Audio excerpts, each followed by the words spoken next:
Isang mapagpalang araw sa ating lahat mga ka-farmers, relatives and friends. Kagaya po ng nasabi ko sa inyo dati, hindi mo na mabilang sa daliri mo, sa kamay at paa ang mga napulot naming cellphone o nakita. Lahat yan bumabalik.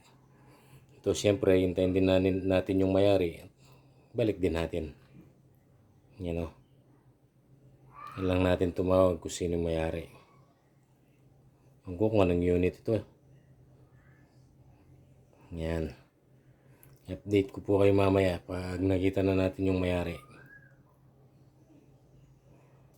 Yan. Kayo dyan. Kung may napulot kayong cellphone, pitaka, balik nyo. Lalo na't hindi sa inyo yan. Nakita mo lang yan eh. Siyempre mayroong taong na may nagmamayari yan. Kahit ikaw, mayroon kang mawalang bagay, mayroon kang mawalang hindi na ibabalik. Siyempre masakit sa pakiramdam. Saka pag gumawa ka ng mabuti, tutulungan ka ni Allah. Yan. Ang Allah naman ang gaganti sa'yo. Siya yung bibigay ng gantimpala. Points mo dito sa lupa, points din sa langit. Yan. Okay. Salamat.